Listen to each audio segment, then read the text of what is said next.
días y bienvenidos al Foro Debate del Instituto Universitario de Investigación Ortega y Gasset. Mi nombre es Diana Plaza, coordinadora de comunicación, y hoy tengo el gusto de tener con todos nosotros a Arnulfo Valdivia, secretario de Asuntos Internacionales, perdóname, secretario de Asuntos Internacionales del PRI. Muchísimas gracias por venir y bienvenido. Gracias, Diana, querida. Gracias y gracias a la Fundación Ortega y Gasset. Como todos vosotros sabéis, en este tramo final de las elecciones hemos abierto el espacio a las diferentes fuerzas políticas en pugna para el 1 de julio. Con Arnulfo Valdivia hoy cerramos, hemos tenido otros miembros del PAN, de Nueva Alianza y de Morena, y posteriormente vamos a tener más actividades en torno a las elecciones que les explicaré después de la intervención de Arnulfo Valdivia. No olviden que somos una institución que abrimos estos canales de comunicación justo para escucharles y que ustedes tengan la posibilidad de preguntar a gente con poder de decisión. Entonces, a través del Facebook y del Twitter pueden ponernos las preguntas que deseen para que al final de la intervención se las podamos pasar a nuestro ponente y comparta con ustedes pues todo aquello que les resulte pertinente preguntar. Sin más, te cedo la palabra. Muchísimas gracias y no se olviden de participar en las redes. Gracias, Diana.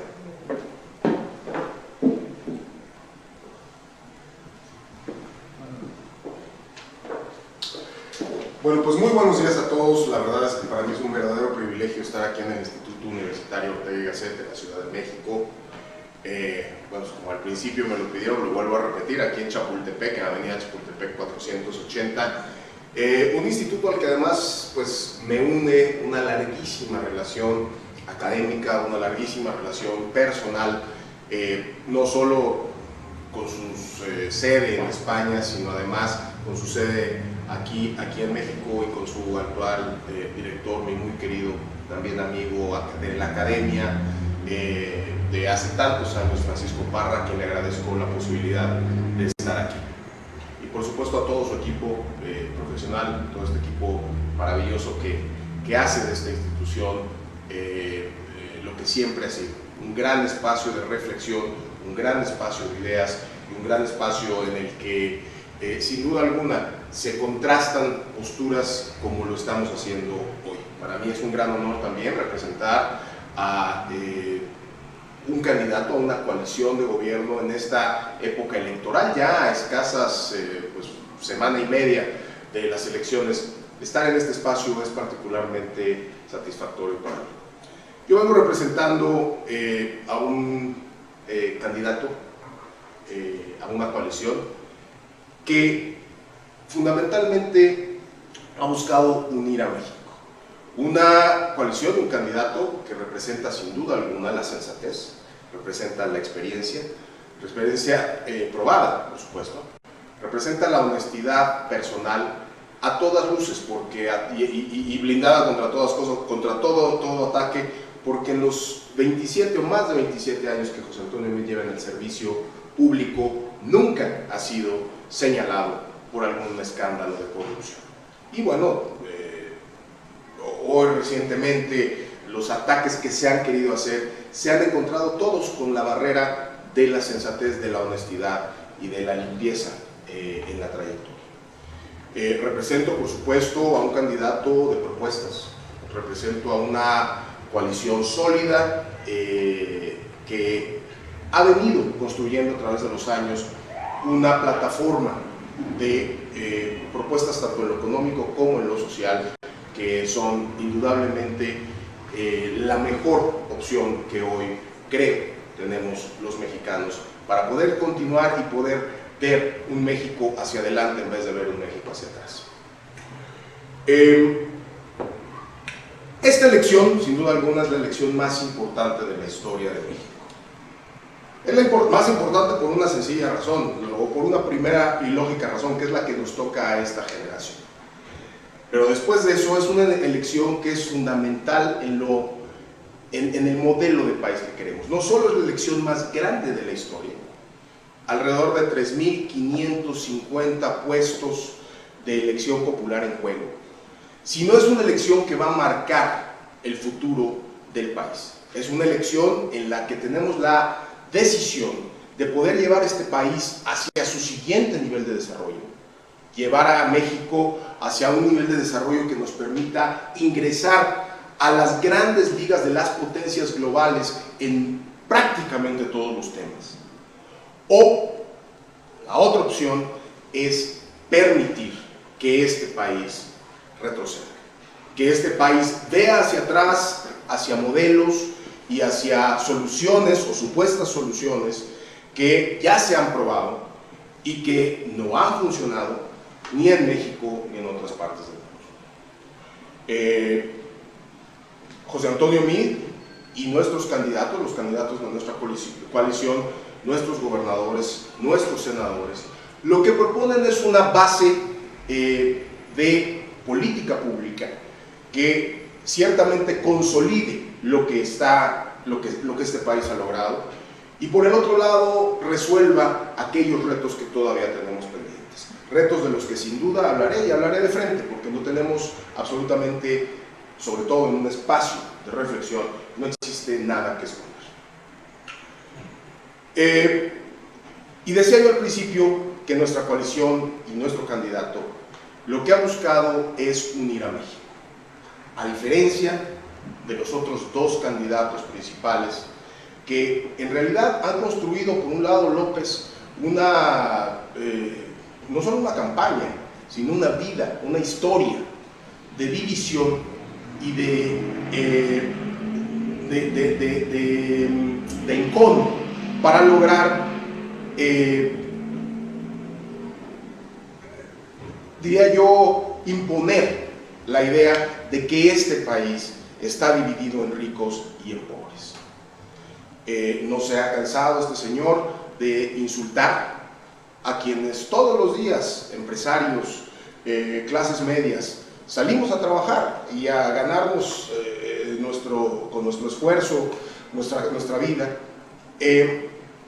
y que tengamos lo que tengamos en la gran mayoría de los casos, y yo podría decir en la infinita gran mayoría de los casos, es dinero ganado con trabajo.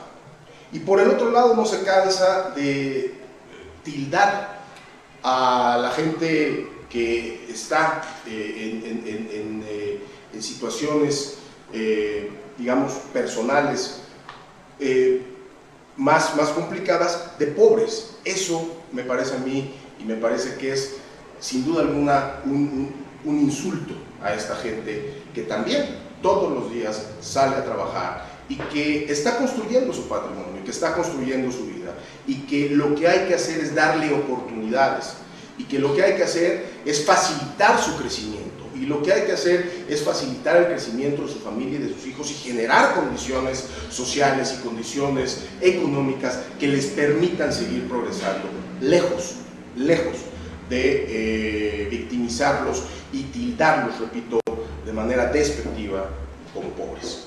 Por el otro lado, un frente, lo que se ha llamado Frente Ciudadano por México, que ni es frente, ni es ciudadano, ni es por México. No es frente porque lo componen partidos que no están de ninguna manera identificados en lo ideológico. Un frente, para que se constituya un frente, tiene que ser una plataforma ideológica que los una. Y esto no se da en este frente. Por lo tanto, no es frente. Ciudadano, bueno, eso está lleno de políticos, además de políticos grillos, empezando por el señor candidato, que obviamente le quita cualquier carácter de ciudadano. Y por México, eso no es por México, eso es un frente electoral, es un frente que se ha creado entre partidos de derecha y de izquierda para poder acceder al poder, lo cual tampoco me parece que sea algo por México. Por lo tanto, a final de cuentas, hay gravísimas contradicciones en lo que ellos proponen. Y hay gravísimas contradicciones en lo que ellos proponen porque realmente están unidos simple y exclusivamente con fines electorales y no con fines realmente de una plataforma política o de política pública sensata. Y también, como el señor López, el candidato Anaya lo que se ha dedicado es a dividir ya dividió a su partido, logró dividir al PRD para conformar este famoso frente, y lejos de proponer la unidad de los mexicanos, lejos de proponer que seamos un solo grupo, que seamos un solo equipo para movernos hacia adelante en lo que este país reclama y en los niveles de bienestar que este país reclama, pues en realidad lo que se ha hecho, o lo que ellos han hecho, ha sido dividir. Pero pasemos, y me gustaría pasar ya directamente a lo que nosotros proponemos, porque, repito, yo vengo aquí a representar a un candidato que ha basado su plataforma, que ha basado su vida y que ha basado su campaña en propuestas claras que puedan ayudar a México a moverse hacia adelante. José Antonio Meade ha presentado 7 grandes propuestas, 7 grandes áreas para mover a México en el sentido de convertirse en una potencia, porque tenemos la capacidad humana, porque tenemos sin duda alguna la capacidad material, porque este país y sus recursos naturales y su infraestructura, tanto económica como social, da para que sea una potencia. Y por eso es que estamos decididos a llevar adelante las políticas que permitan que aquellas partes de nuestra estructura social, de nuestra estructura nacional, que todavía demuestran debilidades, puedan ponerse a la altura. José Antonio Meade es sin duda alguna el candidato que pretende unir, que pretende cerrar brechas, no abrirlas con objetivos políticos. Él pretende, y la idea detrás de todas estas propuestas que presentaré es cerrar la brecha entre el norte desarrollado de México y el sur, que todavía tiene retos importantes. Cerrar la brecha entre los hombres y las mujeres, que también existen diferencias importantes en ingreso, en capacidad de insertarse en los mercados laborales o incluso de ver respetada su dignidad. Cerrar brechas, por supuesto, también entre la infraestructura que podemos ver en las grandes ciudades y lo que podemos ver en las zonas rurales. Cerrar brechas en general entre las zonas que en México son totalmente seguras para vivir y las zonas que no son hoy seguras para vivir. Ese es el fondo de todas estas políticas públicas, y por eso es que José Antonio Meade ha propuesto 7 grandes rubros, de los cuales obviamente se desprenden otras tantas propuestas de política pública. Para no errar y teniéndolos aquí, el primer gran punto es que las mujeres van a ser, en el gobierno de José Antonio Meade, el centro de toda política pública. ¿Y por qué las mujeres? Bueno, pues porque este país está dejando de aprovechar a prácticamente un poco más del 50% de su población en materia económica, en materia social y en capacidades,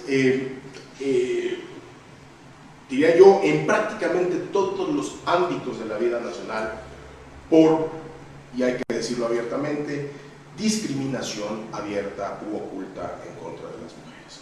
Por eso es que las mujeres tienen que ser el centro de nuestras políticas públicas para lograr que efectivamente, incorporando a esta enorme fuerza creativa, a este potente grupo de la población, podamos movernos hacia adelante. Con políticas, cómo movernos hacia adelante, cómo avanzar incorporando a las mujeres.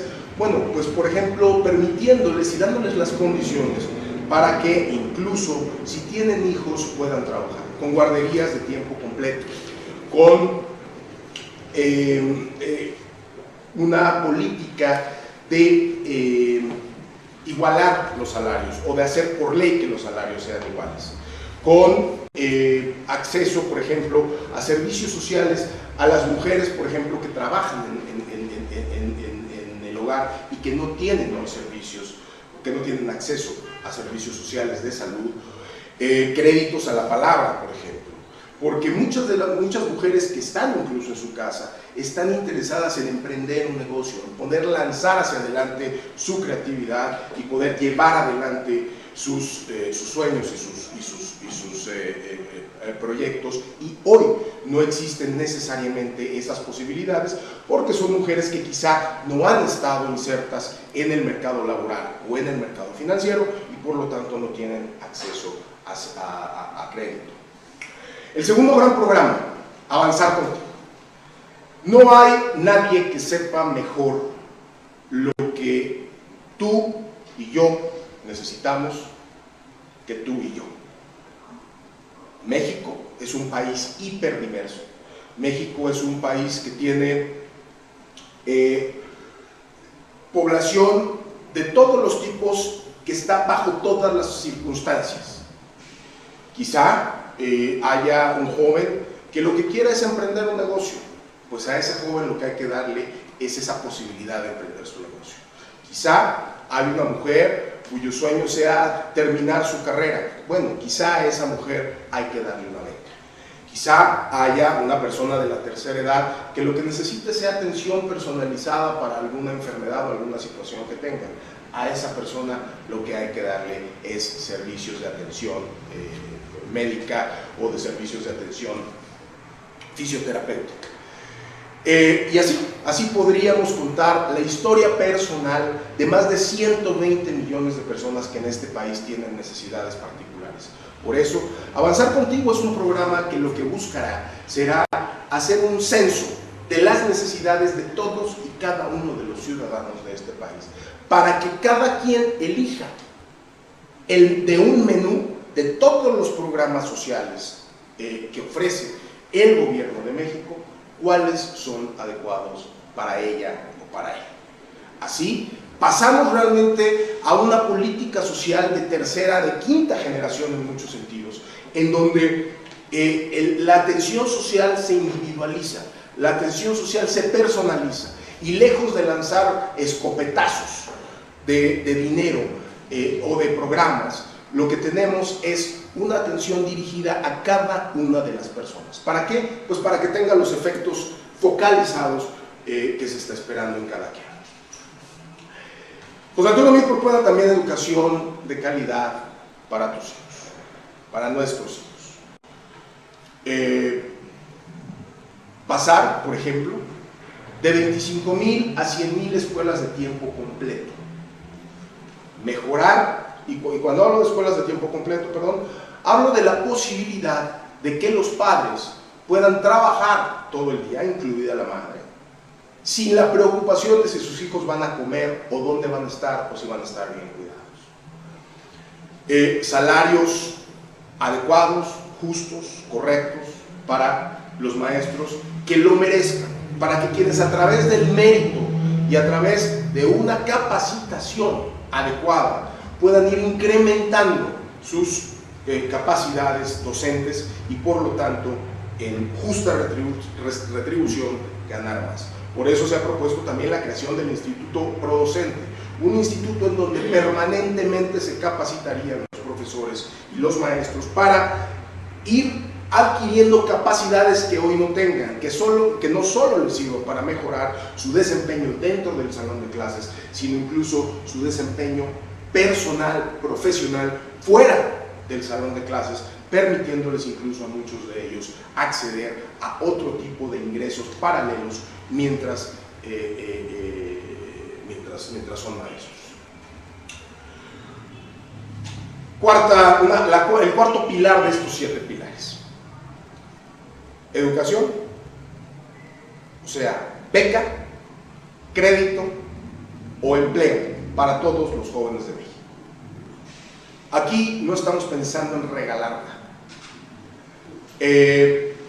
Decía en algún momento el señor López que iba a entregar un salario de 3,600 pesos mensuales a todos los jóvenes que ni estudiaran ni trabajaran. Con lo cual, lo único que se estaría fomentando, lo único que se estaría incentivando es que esos jóvenes siguieran sin estudiar y sin trabajar. ¿En detrimento de quién? De los que estudian y trabajan, que esos sí se levantan todos los días a buscar esas oportunidades. Y lo que estoy diciendo aquí no es que busquemos la forma, no es que sigamos marginando a quienes no estudian ni trabajan, sino que realmente les demos una oportunidad para ganarse ese ingreso. No que no lo reciban regalado, porque para empezar no lo quieren regalado. Lo que ellos quieren es crecer, quieren progresar, quieren ser mejores personas todos los días. Lo que no hay a veces son las oportunidades para que eso suceda. Ellos tienen ambiciones que van muchísimo más allá de los 3.600 pesos mensuales. Un joven con un crédito, un joven bien educado, o un joven con un trabajo digno y decente, gana varias veces más de 3.600 pesos. ¿Por qué habríamos de condenarlos a ese sueldo? Por eso, con José Antonio Meade hemos decidido que cualquier joven, y dentro de este gran programa de Avanzar Contigo, cualquier joven tendrá derecho básico a estudio, sea beca, crédito o trabajo. Hospitales públicos al 100. Hoy, diría yo, sobre todo en las zonas urbanas o en las zonas más pobladas, no carecemos de infraestructura hospitalaria. Hospitales, clínicas, hay. El problema es que en un número muy importante, y diría yo un número incluso a veces preocupante en ciertas regiones, no hay doctores y no hay medicinas. Por eso es que el compromiso el quinto compromiso de José Antonio Meade es hospitales al 100%, 100% doctores, 100% medicamentos en todos y cada uno de los hospitales. ¿Cómo? Consolidando compras. Hoy tenemos hospitales fragmentados, en donde quien pertenece al IMSS, pues solo puede ir al IMSS, quien pertenece al ISSSTE, solo puede ir al ISSSTE, quien pertenece a algún sistema estatal público, el ISEM del Estado de México, por ejemplo, o el ISEMIM, solo puede ir al ISEM, solo puede ir al ISEMIM. Esa burocracia, en donde tenemos todo fragmentado, es un trabajo que el gobierno tiene que asumir para quitarlo, para cancelarlo, y para que cualquier persona tenga la capacidad de poder ir a cualquier hospital de su elección o de su necesidad con una aportación original única. No importa dónde cotices, tienes que poder acudir a cualquiera de los hospitales públicos de México. Y ese es el otro, y dentro de este gran compromiso de hospitales al 100, ese es el tercer punto. 100% médicos, 100% medicamentos y 100% acceso a los hospitales que componen la red nacional. Ningún bebé nacerá en extrema pobreza. Hoy no tenemos un programa que garantice que por el simple hecho de nacer, los bebés mexicanos, los niños mexicanos, tengan un piso básico desde el cual desenvolverse. Acceso a servicios de salud, por ejemplo, tempranos y de calidad en hospitales al 100. La posibilidad de que ese niño reciba alimentación adecuada se hará a través de Prospero. La posibilidad de que ese niño reciba, como reciben algunos niños que tienen más posibilidades económicas, estimulación temprana, o que reciban programas de atención psicológica temprana. Todo esto que hoy parecen privilegios de algunos bebés, es inaceptable que no lo tengan otros. Por eso es que es un punto particular, un punto específico dentro de los 7 grandes puntos que José Antonio Meade ha propuesto. Ningún bebé nacerá en pobreza extrema. Piso parejo para todos los bebés que nazcan en este país. Y pues un problema que nos aqueja y un problema que nos preocupa a todos, la inseguridad. La inseguridad que ciertamente en años pasados, en los primeros 4 o 5 años de esta administración, bajó de manera importante, se terminaron con una gran parte de los crímenes más mediáticos en este país. Se dejaron y se han dejado de ver las desafortunadas escenas de cuerpos y cabezas tiradas por todos lados, pero sin embargo en los últimos 2 años debemos aceptar que hubo un repunte en muchos casos vinculado a cambios de gobiernos estatales, porque la mayoría de los crímenes que se han incrementado son del fuero local, es decir, de responsabilidad de los gobiernos locales. Ese no es pretexto. Desde el gobierno federal se tiene que actuar en una mucha mejor coordinación entre las corporaciones municipales, estatales y federales para que este sistema funcione. Se deben igualar, equiparar capacidades, ingresos y, por supuesto, equipamiento de las distintas corporaciones policíacas, sean municipales, estatales o federales, para que haya una respuesta homogénea. Se tiene y se hará un código penal único para todo el país, para que los criminales no paguen menos pena en un lugar que en otro y por lo tanto se muevan con esa lógica. Se atacará a los criminales donde más les duele, que es en el dinero y en las armas. Un criminal sin dinero y sin armas no tiene la posibilidad real, física de ser criminal. Cuadruplicando, como lo ha propuesto José Antonio Meade, la capacidad de investigación, no solo se detendrá más, sino se consignará a más criminales. Hoy tenemos un nuevo sistema de justicia oral, acusatorio, que requiere sin duda alguna una maduración para poder convertirse en lo que todos hemos deseado. Ahí se fortalecerá la capacitación para que este sistema se siga fortaleciendo y siga siendo o llegue a ser lo que originalmente planeamos, que es un sistema ágil de impartición de justicia. Así, atacando el origen del crimen, atacando las manifestaciones más graves del crimen, atacando no solo la parte policíaca, sino también la parte social, atendiendo los orígenes sociales de la criminalidad y castigando cuando se comete el crimen, es que podremos transitar de manera muy rápida hacia un modelo muchísimo más eficaz que la ciudadanía pueda percibir de manera importante y diría yo inmediata. Estos son pues los 7 grandes compromisos de la nación, a la nación que pone José Antonio. Y estos compromisos tienen sin duda alguna, y permítanme tomarme aquí un traguito de agua porque ya después de tanto hablar,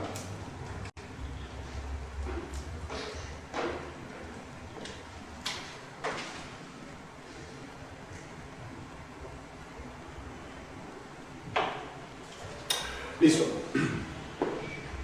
Estos son compromisos todos que además tienen un elemento fundamental y que es la viabilidad financiera. Todos estos compromisos se enmarcan dentro de las posibilidades reales del gobierno y del Estado mexicano. Es absolutamente irresponsable, es absolutamente falso y es absolutamente absurdo lanzar propuestas que no están cimentadas en la posibilidad real de lograrlas. No se dejen engañar.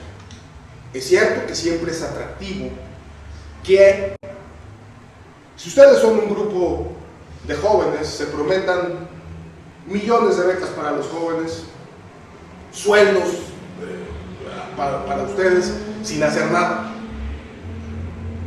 o subir incluso se ha hablado por ahí, todos los días cambia esto, pero incluso se ha hablado ahí de sueldos de 10,000 o 15,000 pesos para los adultos mayores. El señor López lo ha hecho en particular. Todas estas disparates, porque no son otra cosa, tienen un costo, y si ese costo no está fundamentado en las posibilidades reales de recaudación y por el otro lado de gasto público no comprometido, no dejan de ser sino un buen deseo y una idea guajira. La realidad es que el presupuesto de México se divide, como lo dijo José Antonio Meade en el último debate. Lo único que hay que entender lo único que hay que saber para entender el presupuesto de México es contar hasta 5. Parece que de repente ni eso podemos, pero hay que saber contar hasta 5. ¿Por qué? Porque el presupuesto del país es 5 millones de pesos. De esos 5, 1.5 se van a estados y municipios. 1.5 se utilizan para gasto financiero y pensiones, importantemente. 1 se le destina al Seguro Social, al IMSS, al ISSSTE y a Pemex. Y el otro, 1, es gasto del gobierno federal. Tan solo en 2 de las políticas o en 2 de las propuestas del señor López Obrador, las que tienen que ver con salud y las que tienen que ver con ingresos universales, van casi 400,000 millones de pesos, es decir, el 40% del presupuesto federal programado. Por otro lado, se ha dicho y se ha repetido y se ha especulado, porque no hay otra palabra, que con honestidad y combatiendo la corrupción, primero que con honestidad y combatiendo la corrupción se resuelve todo, ¿no? Casi que con honestidad y combatiendo la corrupción fue como le ganamos a Alemania. Pero bueno, que con honestidad republicana y combatiendo la corrupción estaremos en posibilidad de recaudar alrededor de 500,000 millones de pesos, que se sumarían a estos 1,000 y entonces nos alcanzaría para todo. Esto es falso. Esto es absolutamente falso. Esta medición de los 500,000 millones de dólares no fue sino una especulación de alguna agencia internacional a título propio, a título de un funcionario que, por cierto, después se disculpó, y que me voy a ahorrar nombres. Después se disculpó de haber hecho un cálculo que era a título personal, que no representaba a la organización en la que laboraba, y fue un funcionario internacional. En realidad, esta cifra no está calculada, y efectivamente, y aquí me gustaría entrar, y hago todo este periplo porque me gustaría entrar, y casi ya para empezar a concluir, a un tema muy importante, el tema de la corrupción.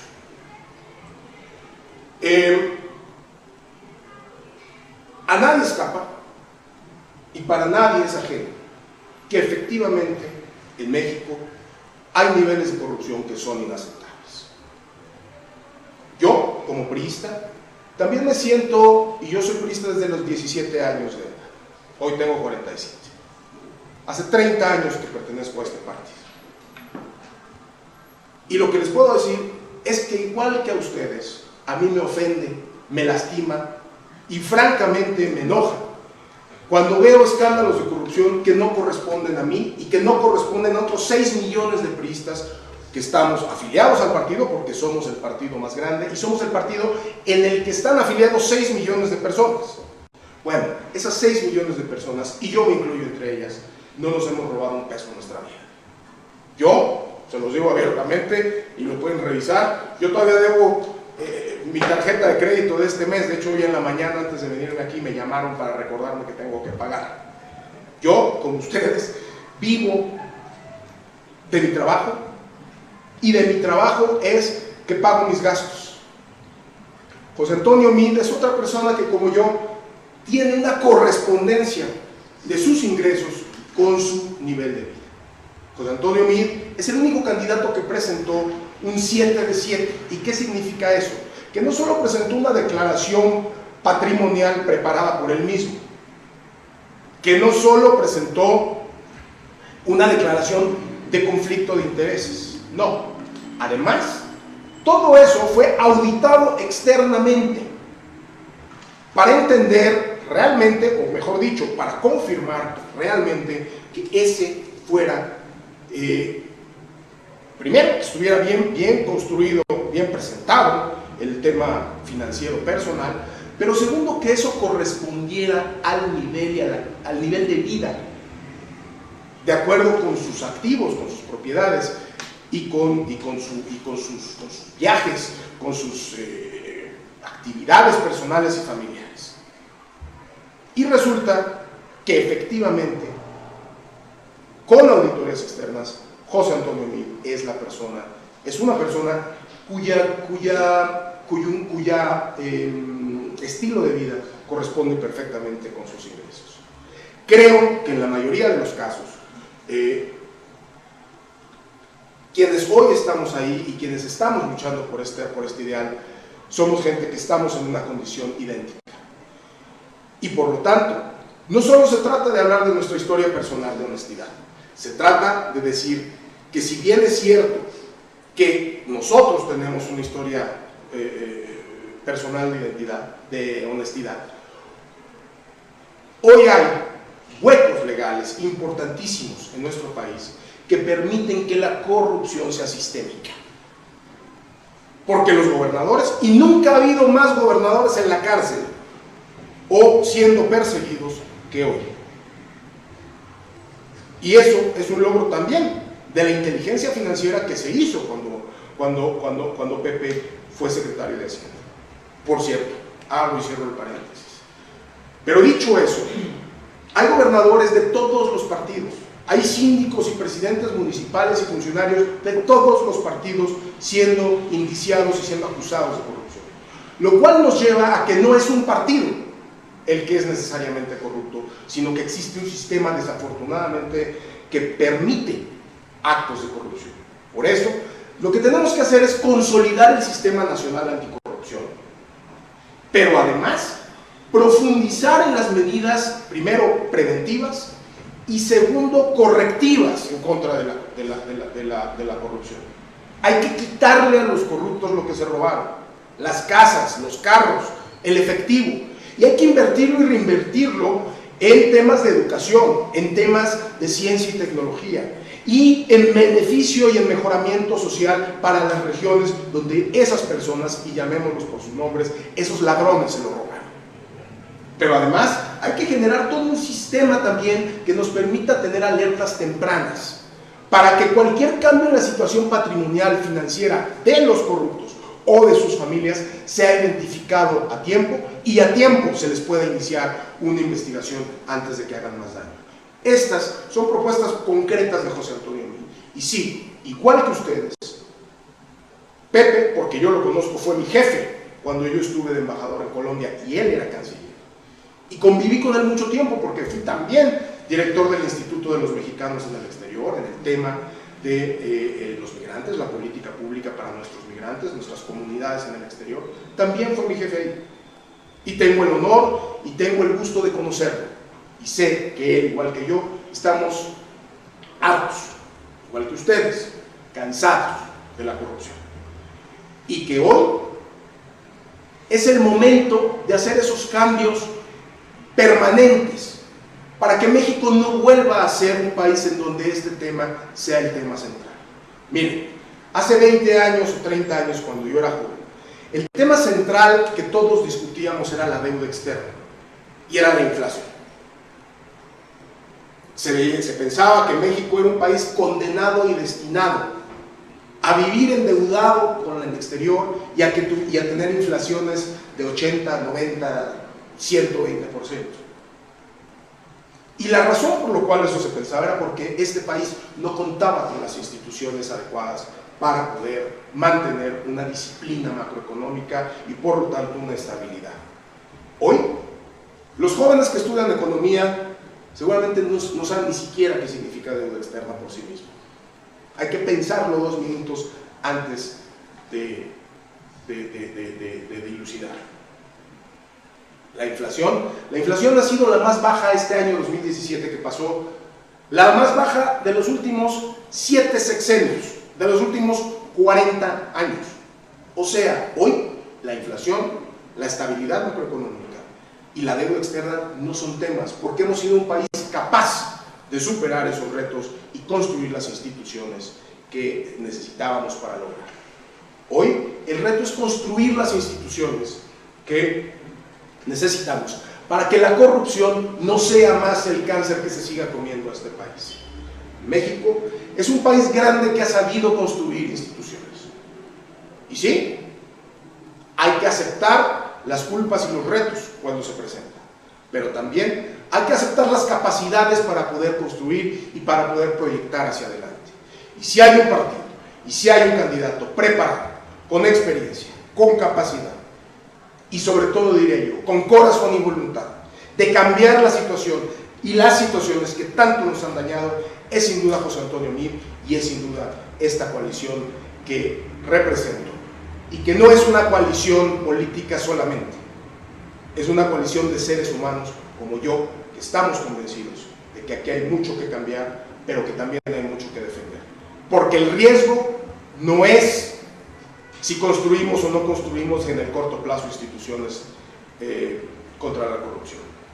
El riesgo es que en vez de adelantarnos y crecer y proyectarnos hacia ser una potencia mundial, retrocedamos 20, 30 o 40 años, porque cada decisión individual que nosotros tomemos será lo que determine eso. Tú, tu voto, tu decisión es importante. Que sea consciente, que sea sensato y que no salga del hígado, que salga de la razón y que salga sin duda alguna de ese corazón que todos tenemos como mexicanos, porque todos queremos ver a este país encumbrado, como lo hemos visto en varias ocasiones, y seamos campeones, seamos ahora campeones también de nuestro propio destino. Muchísimas gracias.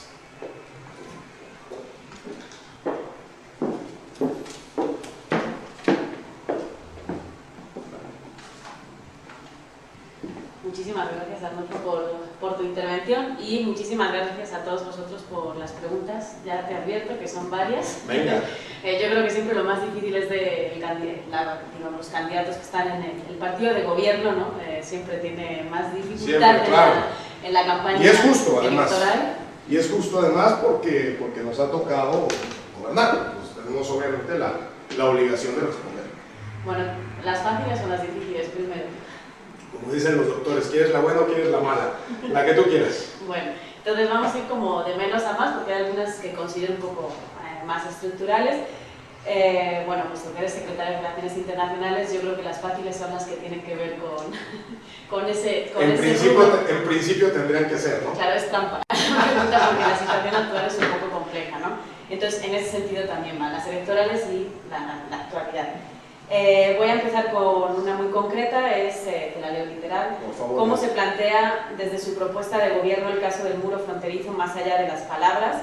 Y en ese sentido, ¿cuáles serían las acciones concretas para la defensa de los migrantes que cruzan la frontera, tanto del norte como la del sur? A ver,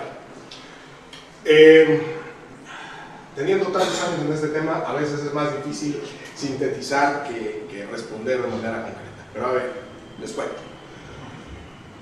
Estamos convencidos, y no nos queda duda que el 90% de este país está convencido de que la persona mejor capacitada para enfrentar los retos que hoy nos imponen, principalmente Estados Unidos, un gobierno que se ha radicalizado en muchos sentidos, un gobierno con propuestas sumamente ofensivas y peligrosas para México, el mejor capacitado sin duda alguna es José Antonio. En eso está de acuerdo casi todo el país, porque lo sabemos, porque así se nos ha expresado. Pero esa confianza o esa percepción conlleva una responsabilidad enorme. Y es la responsabilidad precisamente poder defender adecuadamente los intereses de México. Yo les digo, en el tema del muro, por supuesto que en México no va a pagar un muro. Eso lo hemos dicho, lo hemos repetido y lo vuelvo a repetir aquí. No vamos a pagar un solo peso del muro, que es facultad del gobierno de Estados Unidos construirlo, pues eso también es cierto, y también estamos actuando en varios canales diplomáticos y en varios canales, diría yo, con nuestros aliados en los Estados Unidos, porque tenemos muchos aliados, empezando precisamente por nuestras comunidades mexicoamericanas, que ya son ciudadanos y que están en esa capacidad de poder generar presión hacia lo que es su gobierno, porque ellos son mexicanos, pero también son americanos, y están en esas posibilidades. políticas. Entonces, estamos trabajando sí al nivel diplomático más alto, estamos trabajando sí a niveles institucionales, pero también estamos trabajando con nuestros aliados, haciéndoles ver que es en su mejor interés que puedan alzar la voz y tener claro que el bienestar de México es el bienestar también compartido de la región. Temas concretos. A ver, nosotros también vamos a levantar, y lo ha dicho el candidato mío, frente a este muro insensato del que Donald Trump ha hablado. Nosotros vamos a levantar nuestro propio muro de este lado, pero va a ser un muro tecnológico, un muro que no permita que entren armas y que entren dinero a este país. Porque hoy lo que tenemos es que a lo largo de la frontera de México y Estados Unidos, sin contar las exposiciones de armas que hay, donde es muy fácil comprar un arma, hay alrededor de 10,000 armerías, o sea, 10,000 tiendas de armas donde se pueden comprar armas libremente, y el narcotráfico pueden ir fácilmente, comprar en Estados Unidos y pasar a este país a que se perpetúe la violencia. Nosotros vamos a poner nuestro propio muro de este lado, pero será un muro que no permita pasar eso, lo cual necesariamente nos permitirá disminuir importantemente la violencia. Frente a eso, creemos que estaremos en mucho mejor capacidad también de tener un frente global muy importante en temas que nos interesan. Hoy está de moda, por ejemplo, y digo de moda porque lo han querido mediatizar y politizar muchas personas, pero es que realmente una tragedia, una barbarie que no tiene nombre, el tema de los niños migrantes que están dentro de las familias migrantes indocumentadas que están siendo separadas en Estados Unidos. Esa es una barbarie que no tiene nombre, es un crimen contra la humanidad, es algo que atenta no solo contra el sistema global de derechos humanos que hemos construido y del que, por cierto, Estados Unidos se salió ayer, sino también atenta contra cualquier principio de dignidad humana. Ahí que estamos haciendo, precisamente hemos denunciado de manera muy enérgica y hemos construido un bloque global para que haya presión sobre Estados Unidos y esto pueda cambiar. Pero también internamente hemos hablado con nuestros aliados, repito, con las agrupaciones que están en contra de esta barbarie humana, para que presionen internamente y se pueda cambiar. Ayer ya la esposa del presidente Trump dijo que eso es inhumano. Hoy parece ser, o se filtran rumores de que el presidente Trump puede pasar un decreto para detener esa división de familias, y es así como tenemos que actuar. No dejar pasar una sola. Si dejamos pasar una sola, pues entonces estamos faltando a nuestros objetivos. ¿Qué tenemos que lograr aquí? Lo que tenemos que lograr es que México asuma ese papel de liderazgo global en temas migratorios. México es un país que define la migración a nivel global. Somos origen, mexicanos se van para allá, a otros países, particularmente Estados Unidos. Somos destino, muchos centroamericanos y personas de otros países vienen a vivir a México. Somos tránsito, la gran mayoría de ellos, casi 500,000 de personas al año, cruzan para tratar de llegar a Estados Unidos.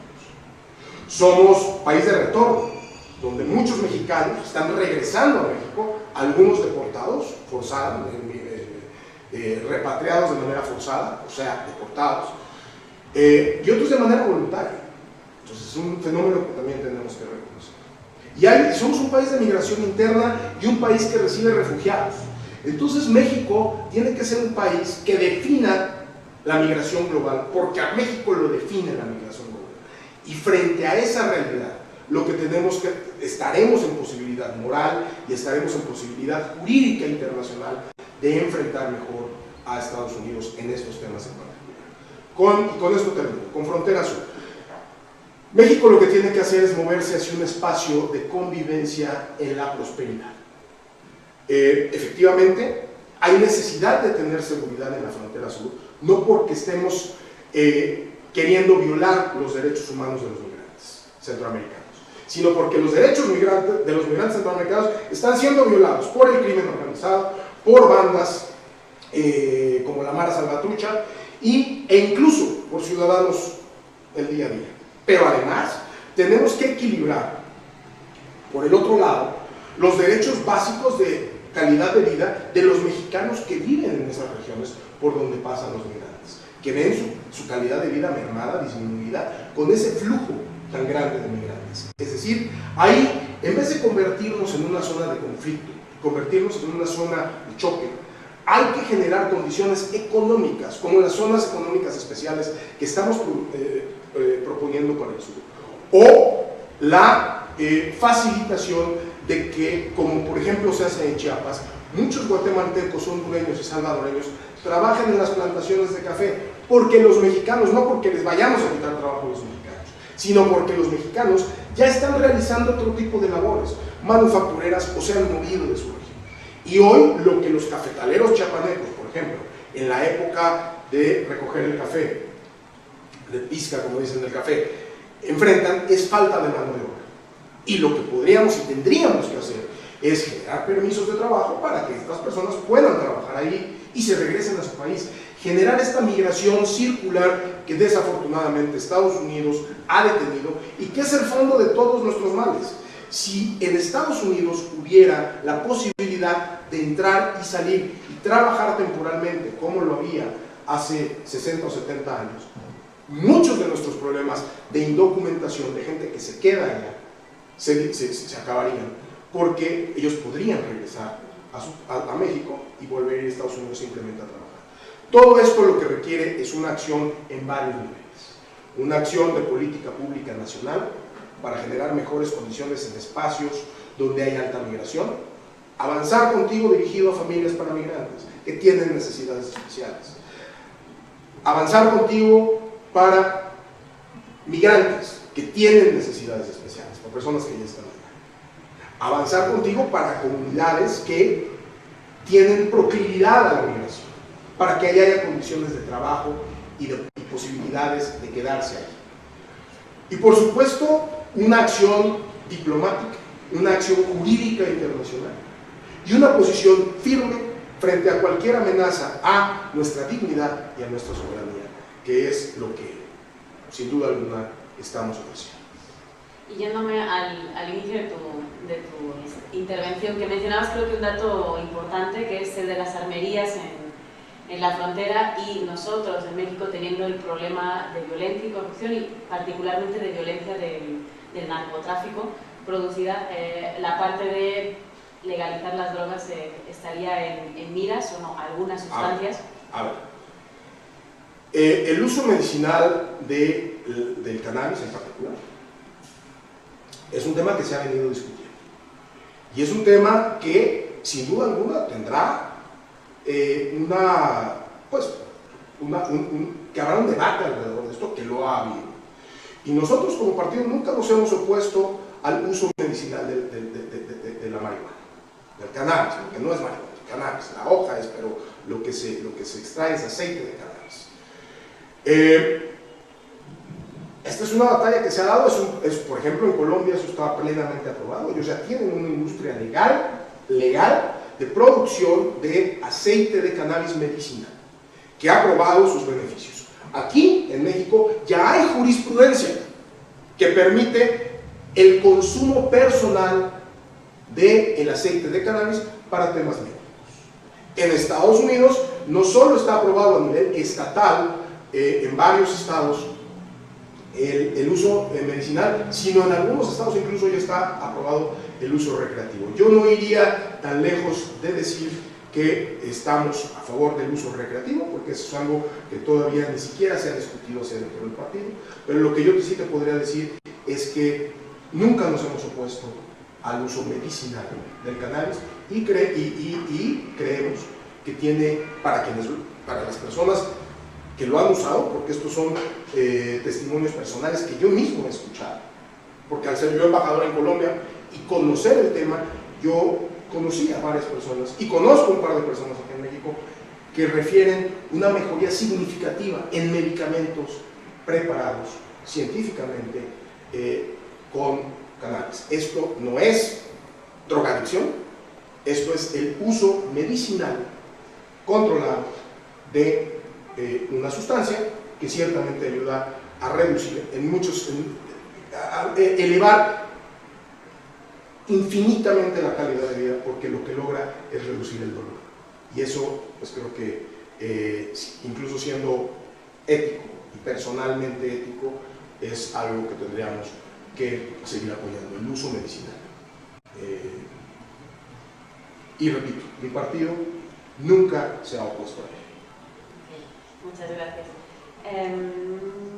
A ver, una más concreta, dice, aunque creo que ya la respondiste, pero por si quieres decir algo más, ¿cuáles serían las acciones que tomaría el gobierno de José Antonio Meade frente a las políticas migratorias que ha optado el gobierno de Estados Unidos? Creo que tiene mucho que ver con la actualidad. A ver, quizá hable mucho, y para resumir, creo que esto me permitiría hacer un buen cierre, me daría un buen pretexto para cerrar el tema. Desarrollo en las comunidades altamente expulsoras, que las tenemos perfectamente identificadas. Hay que generar desarrollo social y económico en esas comunidades proclives a generar migración. Hay que ayudar individualmente a las personas que tienen migrantes en el extranjero, que viven en esas comunidades, para que ellos en lo personal también mejoren su calidad de vida y los niños que vienen atrás no emigren. En el caso de los migrantes, muchos de ellos ya no van a regresar, pero se sienten igual de mexicanos. Bueno, quiero decir que tú y yo, pero tú no eres mexicana, serían igual de mexicanos que yo, aunque no regresen. Entonces, ellos son nuestra nación fuera de nuestras fronteras. Por eso, una de las cosas que hemos propuesto es un gobierno con, y así literal es la frase, un gobierno con los pies en México, pero con las manos en ambos lados de la frontera. Ellos son tan mexicanos como yo, como todos los que estamos acá, y por lo tanto también requieren un avanzar contigo, también requieren que atendamos. ¿Y ellos qué necesitan y qué quieren? Ellos lo que quieren es facilidades para poder salir de las sombras, para no tener ese miedo y ese terror de ser deportados. Y por lo tanto tenemos que acompañar su proceso de ciudadanía en muchos casos, que en muchos casos tiene que ver, Diana, por ejemplo, con el simple costo. Tenemos aproximadamente 1,5 millones de mexicanos en los Estados Unidos que hoy podrían ser ciudadanos y por lo tanto no ser deportados, estar protegidos y acceder a mejores empleos, acceder abiertamente a seguridad social, etc. Pero ¿sabes cuál es el problema? Los $750 que cuesta nacionalizarse. Ahí es donde tenemos que entrar con fundaciones, con organizaciones que nos permitan, junto con el gobierno, con nuestros consulados, atender estos casos uno por uno. Y vuelvo a lo mismo, es que no podemos tirar escopetazos de política pública a los migrantes en Estados Unidos, porque habrá uno que ya es documentado y que lo que quiere es un crédito para poner un negocio y exportar o importar desde México, y a nosotros nos conviene. Pero habrá otro que es indocumentado y lo que quiere son los $750, como dijera Martinoli, los malditos $750 para ciudadanizarse. Entonces hay que buscar cómo coordinamos esfuerzos y cómo juntamos fundaciones y juntamos apoyos de gobiernos estatales en Estados Unidos, de gobiernos estatales acá, para que esa persona pueda tener esos $750 y la orientación correcta y adecuada para lograr su ciudadanía. Esa política en donde tenemos que reconocer que tenemos que actuar acá para que no se vayan más y para que suba el nivel de vida, y allá para que también suba y mejore la calidad de vida de ellos, es la base de una serie de propuestas en las que no me voy a detener porque todas pueden ser vistas en la página. Y por cierto, todo lo que he dicho, incluido el tema migratorio, puede ser visto en la página MID18, que está en internet. Si ustedes ponen en Google MID18 les sale la página del candidato y ahí están todas las infografías de todos los temas que les puedan a ustedes interesar, ya en específico. Muy bien, muchas gracias. Una un poco, ahora sí ya diversa, nos vamos con otros temas. ¿Cuál es su propuesta con relación a garantizar los derechos de los pueblos originarios y específicamente haciendo referencia a las concesiones para la explotación de recursos naturales? A ver. Los pueblos originarios son un gran orgullo para nosotros. Hay varias dimensiones en las que se tiene que atender lo que ha sido hasta, diría yo, hasta hace unos años, y desafortunadamente no hemos terminado, no hemos logrado terminar con esa marginación. ¿Por qué? Hay que ser claros. Hace 50 años, la política, o 60 años, la política no era la de respetar su originalidad, sino la de integrarlos a pues esta mesticidad, hacerlos mestizos en vez de respetarlos como pueblos originarios. Esa fue la política durante muchos años, hace muchos años. Eso que hoy ha cambiado y lo que hoy, que hoy ha cambiado nos lleva a tener que replantear cuál es la política pública que tenemos que seguir hacia ellos. Y la política pública creo que es, vuelvo a lo mismo, las políticas específicas se pueden ver en la página y no quisiera yo aquí tomar tiempo diciendo 1, 2, 3, 4, ya tomé demasiado hablando de las 7, no quisiera hablar de otras 7 dentro de las 7, pero eso se puede ver en específico. Pero yo lo que les puedo decir es que la base de esta política, o de las políticas públicas que estamos promoviendo y proponiendo, tiene que ver con respetar la originalidad de esos pueblos desde el punto de vista cultural, étnico, reconocer que somos una nación multidiversa, multirracial, porque ellos pertenecen a etnias particulares de las que tenemos y tienen que estar muy orgullosos. Entonces, proteger, y no solo proteger, fomentar sus lenguas, su cultura, su gastronomía, su vestido, sus tradiciones. ¿A través de qué? De una política de apoyo a eso, a todas esas cosas, desde la Secretaría de Cultura, por ejemplo. Pero al mismo tiempo generar lo que ellos tampoco han tenido, es decir, no tenían respeto de su originalidad. Hay que darles respeto pleno y promoción a su originalidad. Pero por otro lado tampoco tenían algo que es igual de importante, que es sin duda alguna la capacidad de generar riqueza, la capacidad de generar empleo. Y ahí, como en el caso que yo te mencionaba de la migración, en donde hay que equilibrar el paso de los migrantes que tenemos que respetar sus derechos humanos, con la calidad de vida de los mexicanos que vienen ahí, que tenemos que velar por su calidad de vida. Esa es la labor de un gobierno que une, equilibrar intereses. Y es que si tú no permites ninguna actividad económica en las zonas de nuestros pueblos originarios, ellos jamás van a tener trabajo y los hijos van a estar condenados a no tener trabajo y todos ahí van a estar condenados a irse de esa zona y de esa región porque no hay trabajo y van a estar condenados a perder sus tradiciones, porque una vez que el niño sale de esa región y se va a la gran ciudad, no se vuelve a acordar de vestirse, o de comer, o de comportarse, o de hablar, como el pueblo que le dio origen.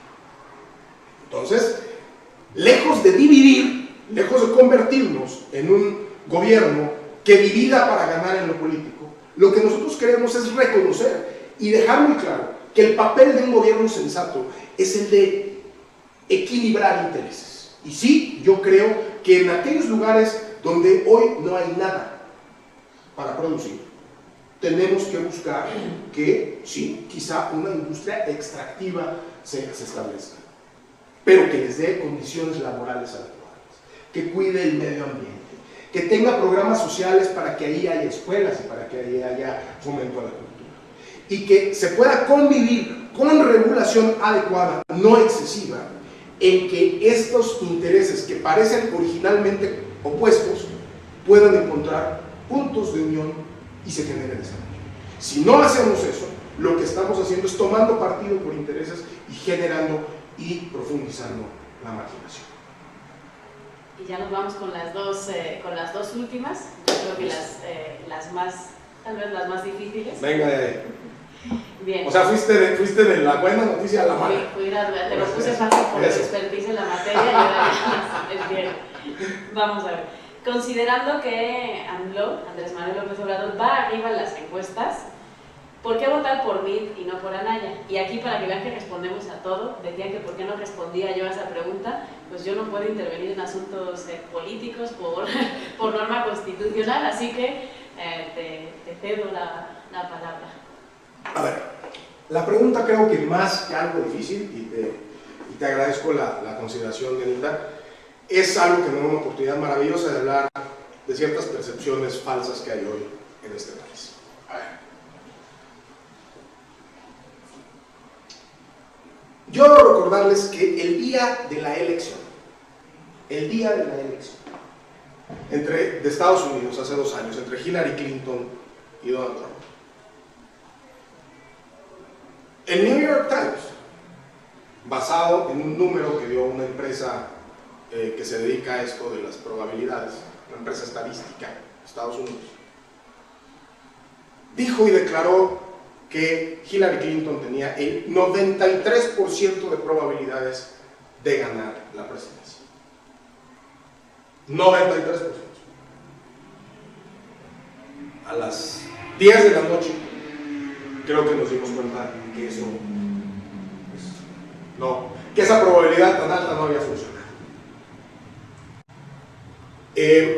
Hoy,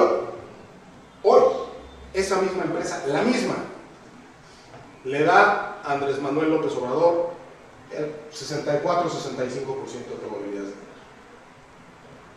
30 puntos menos que Hillary. Dicho eso, las encuestas no son sino una fotografía de lo que está sucediendo o cómo piensan un cierto segmento de la población en un momento determinado. Por lo tanto, cómo elijas a ese segmento de la población es fundamental. Muchas de las encuestas, y obviamente no me voy a meter a decir que todas las encuestas están mal, lo que estoy diciendo es que la metodología no siempre refleja la realidad.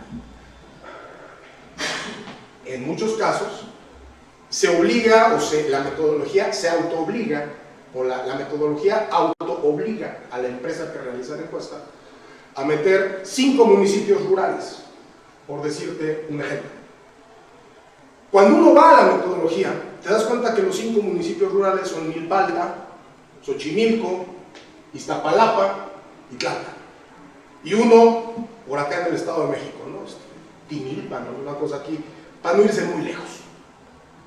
Claramente, cuando tú sesgas esas encuestas, en municipios en los que ya conocemos cuál es la tendencia política, pues la encuesta te va a salir en ese sentido. La encuesta no miente, lo que miente o lo que falla es la metodología. Y hemos encontrado que la gran mayoría de las encuestas tienen una metodología sesgada. No estoy diciendo que necesariamente porque lo quieran hacer así, sino porque por imposibilidad económica o por imposibilidad estructural de tener encuestadores en todo el país, etcétera, etcétera, etcétera, no cubren realmente el sentimiento del país. Dicho eso, incluso en esas encuestas que tienen un sesgo, hoy José Antonio Meade está en un sólido segundo lugar. Es decir, ya pasamos al candidato Anaya, y hoy estamos en un segundo lugar muy claro. Pero la pregunta no quisiera yo solo dejarla en el tema metodológico o de las encuestas, porque sería incompleto. En realidad, la razón por la cual creo que hay que votar por José Antonio Meade es que el 70% de este país, es más, voy a ser generoso, el 65% de este país no quiere que López Obrador sea presidente de este país. Porque han detectado inconsistencias, porque han detectado mentiras, porque han detectado insuficiencias en su propuesta, que van a hacer que este país retroceda 30, 40 o 50 años. Porque han detectado que en su equipo y porque han detectado que en su grupo íntimo hay personas que abiertamente dicen que les encantaría ver a este país, a México, convertido en uno más del ALBA, en un grupo más, en un país más de los bolivarianos de Venezuela.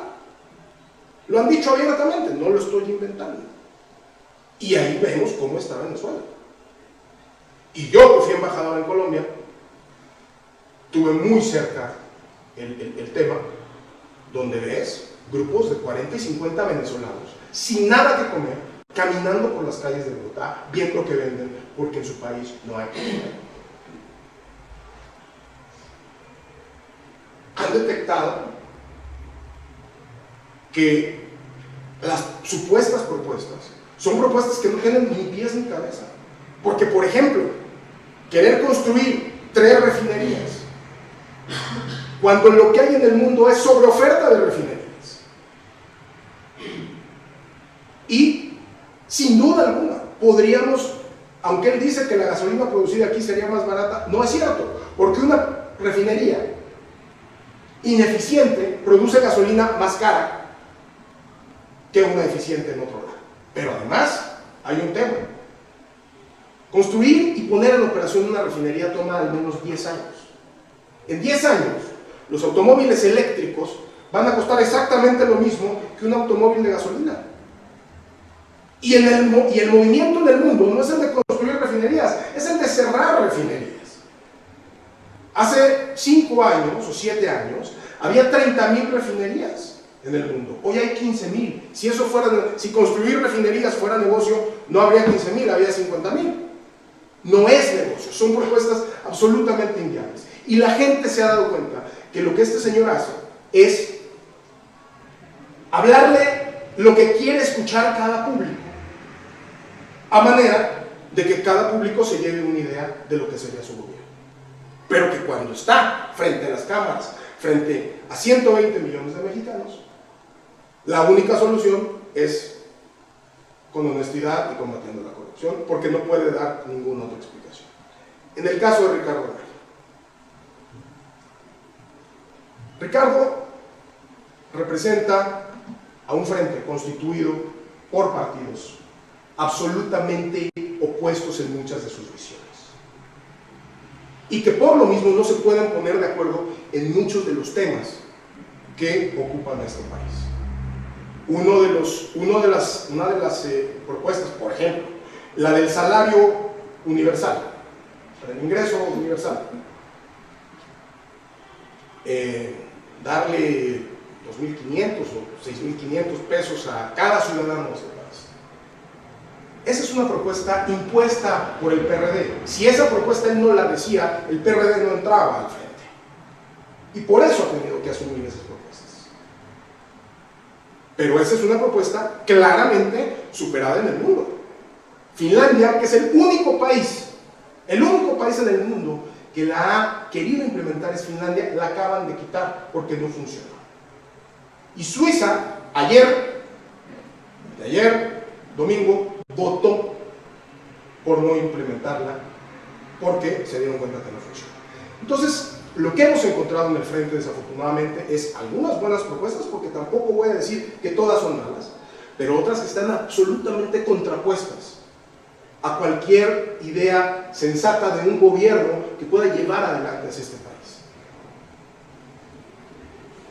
Entonces yo diría, y para concluir esa pregunta, ¿por qué votar por José Antonio Meade? Primero, si la lógica básica es que no votar por López Obrador, pues ya estamos en un segundo lugar. Claro que a quien piense así, pues le faculta para hacerlo. Pero yo diría que más importante que eso, más que votar por el segundo lugar, es que si ustedes quieren que su voto sea útil, hay que dárselo a alguien que sea útil, no a un inútil.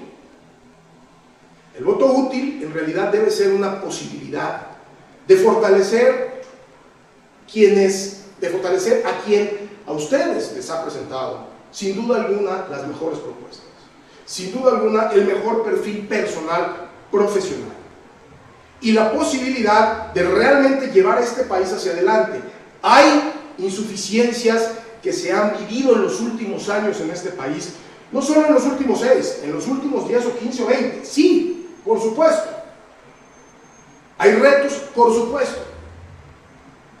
Pero la realidad es que esos retos, esas insuficiencias, esas incapacidades que quizá hemos tenido como país, pero también como gobierno, solo se pueden resolver con alguien que sepa resolverlas, no con alguien, o perdónenme la palabra, alguienes, que con quienes no sabemos todavía cómo gobernarían, con quién gobernarían y para qué gobernarían, salvo lo que sí sabemos que es la lucha del poder por el poder mismo. Bueno, yo te veo en plena forma, pero ¿me permites una última? Claro. Sí, ok, muy bien. Voy por el cafecito, eso me mantiene vivo, bien. La cafeína, muy bien. Es para cerrar y yo creo que es la clave sobre todo del partido que está en el gobierno. Iniciabas marcando las fracturas del país, norte-sur, urbano-rural, y luego una más novedosa, que no es novedosa, pero sí se ha planteado, ¿no? Hombre-mujer. Todas son fracturas estructurales. Ese es el adorno mío, y la pregunta concreta es, entonces, y además, ¿por qué votar al partido que ha gobernado durante 70 años el país y seguimos con esas fracturas estructurales? A ver, porque yo les recuerdo que el partido, Dianita, del PRI, ha gobernado al país los últimos 6 años. Los anteriores 12 no los gobernamos.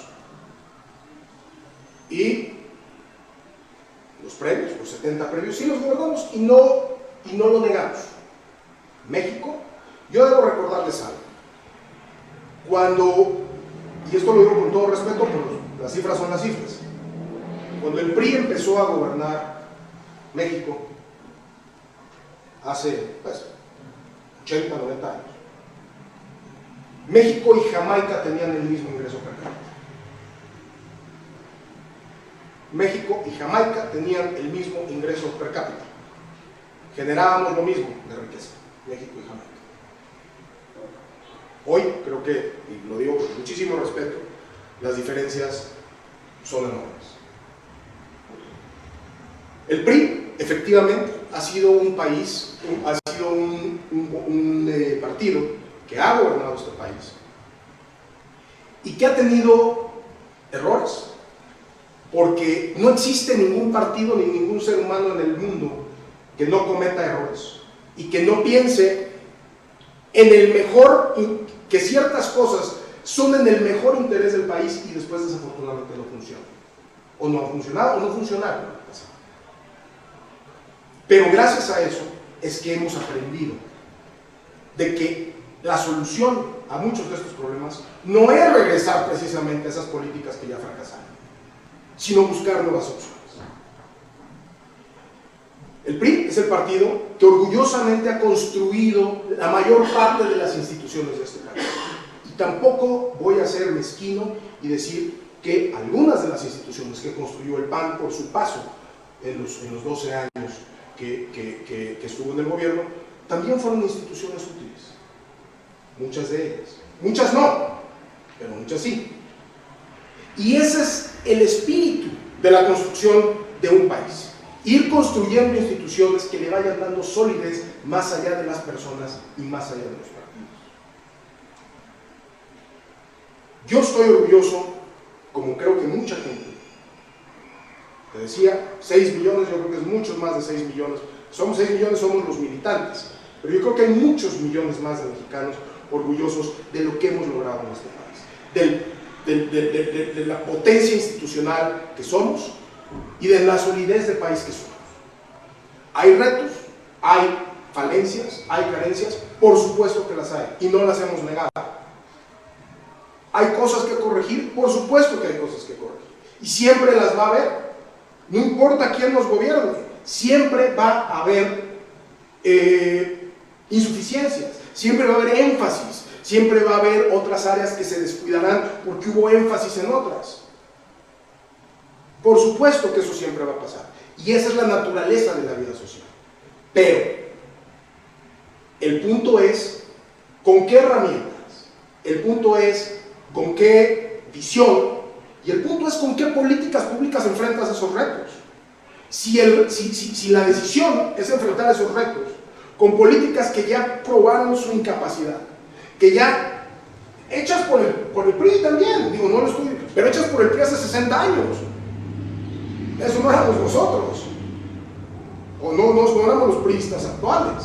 Hoy entendemos que a través de la experiencia, que fue la experiencia del país, se cometieron muchos errores, pero también se generó un país que hoy es la 15ª potencia global, la 15ª economía del mundo, la 4ª exportadora de autos en el mundo, la 7ª productora de autos en el mundo, la primera productora de pantallas planas en el mundo, la primera productora de neveras, de refrigeradores en el mundo, la que ha obtenido la mayor cantidad de inversión extranjera y ha creado una nueva industria que es la aeronáutica, que somos el campeón de la aeronáutica en el mundo. Muy pronto estaremos ya en capacidad, y este país ya tendría la capacidad de construir el avión el primer avión 100% mexicano con todo lo que producimos. Y eso no está lejos. Hoy construimos autos propios, tenemos marcas propias, sí, de nicho, pero marcas propias de automóviles. Hoy este país compite en casi todos los ámbitos, en el cultural. ¿Quién ha ganado los últimos Óscares en este país en cine? ¿Quién ha ganado, perdón, en el mundo? ¿Quién ha ganado los últimos Óscares? Pues este país. ¿Quién acaba de ganar el premio mundial al mejor bailarín? Sí, eso es la iniciativa, eso no es tema del gobierno, eso es iniciativa personal. Pero todas esas personas no estarían y no hubieran estado en capacidad de lograr todo eso si no hubiera un entorno institucional, si no hubiera un entorno que por lo menos con sus falencias, con sus carencias, les ayudara a caminar en ese sentido del éxito. Y ese es el punto fundamental. Ese es el punto fundamental. Hoy hablé aquí de corrupción, y sí hay corrupción desafortunada a todos los niveles, estructural, institucionalizada. Eso es una lástima y eso me da rabia a mí y a muchos. Pero ¿qué voy a hacer? ¿Morirme y encerrarme y revolcarme en mi rabia? O mejor participar para crear instituciones que no permitan que esos rufianes lleguen al poder y cuando lleguen sean encarcelados y se les quite lo que se roban. Sí, hay algunas insuficiencias en seguridad, pero ¿qué tenemos que hacer? ¿Pelearnos todos para que los criminales sigan haciendo lo que se les da la gana? No, lo que tenemos que hacer es precisamente buscar coordinación institucional, fortalecer las estructuras sociales de seguridad y de procuración de justicia para que esos índices disminuyan. ¿Eso cómo se hace? Construyendo instituciones y sabiendo construir instituciones, no destruyendo instituciones y sustituyéndolas por modelos probadamente fracasados del pasado. Y miren, mi tesis doctoral fue sobre construcción de instituciones, un libro que probablemente sea el más aburrido de la historia, pero que sin duda alguna habla de temas de construcción institucional. O sea, yo sé de construcción institucional, y la construcción institucional es un tema muy complejo, muy complicado, y que requiere una aproximación de conjunción de intereses, no de separación de intereses. Y lo que hoy estamos proponiendo es precisamente eso, equilibrar los intereses que tenemos y por supuesto equilibrarlos con una visión ciudadana. Recordemos que José Antonio Meade no pertenece él mismo a ningún partido. Claro, ha abrazado con cariño y ha abrazado con convicción este legado institucional y esta fortaleza estructural que tiene el Partido Revolucionario Institucional, Nueva Alianza y el Partido Verde. Pero él en lo personal está más parado en el tema desde un espacio ciudadano que a nosotros nos da mucho orgullo como partido tener una persona que puede ver los problemas desde el lado ciudadano, porque hoy ningún partido político puede gobernar, ningún partido político se puede presentar a la gente sin las aspiraciones ciudadanas. Y por eso es que somos el único partido que se ha abierto a tener un ciudadano como candidato presidencial. Y un ciudadano como candidato a la jefatura del gobierno del Distrito Federal, o de la Ciudad de México, mejor dicho, perdón. Y Y ahí es donde está nuestro aprendizaje institucional también. Ahí es donde nosotros también estamos cambiando, y ahí es donde está el reto para el partido de saber que si hoy estamos en esa posición, tenemos que seguir acercándonos a la ciudadanía y como partido convertirnos en un partido más ciudadano, porque ahí está el clamor.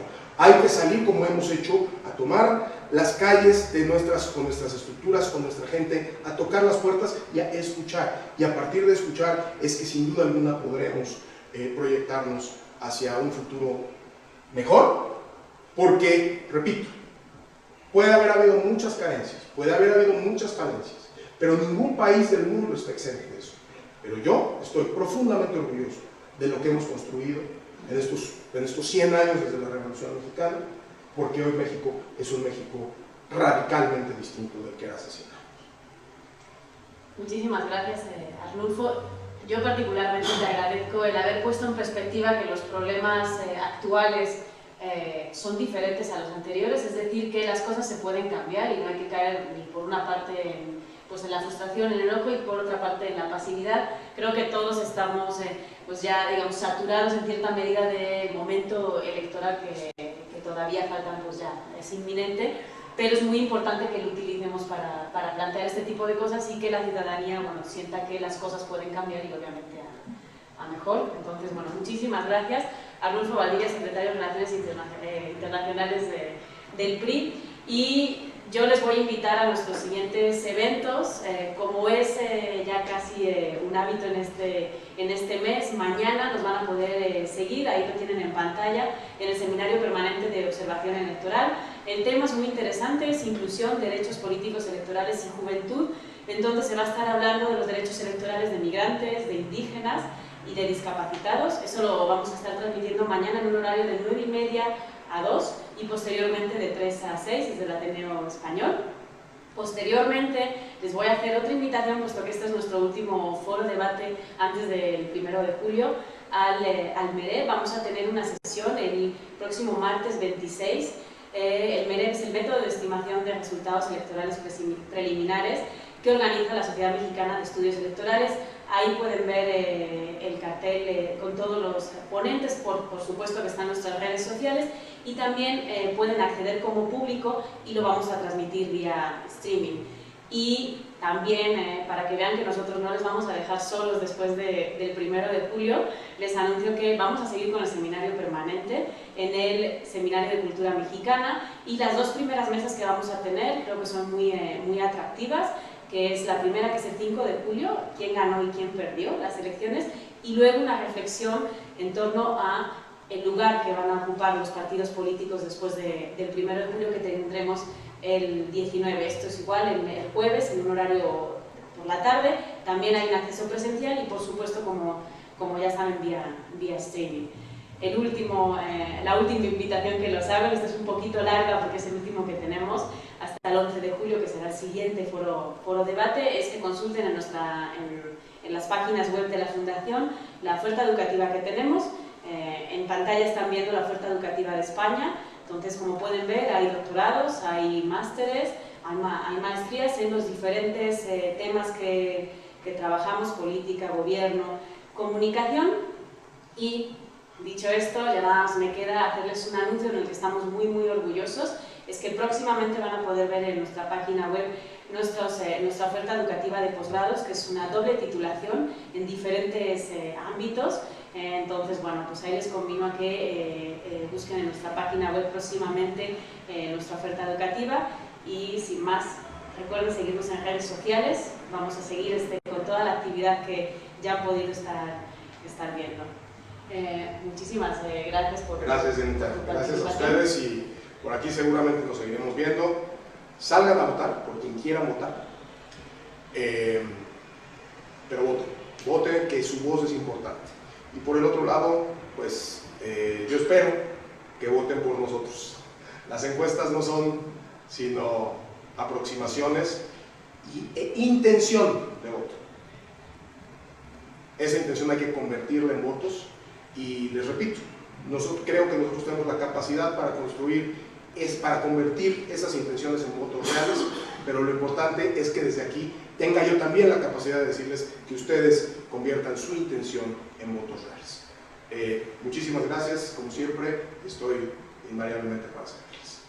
Muchísimas gracias, Arnulfo, muchísimas gracias a todos vosotros y hasta mañana.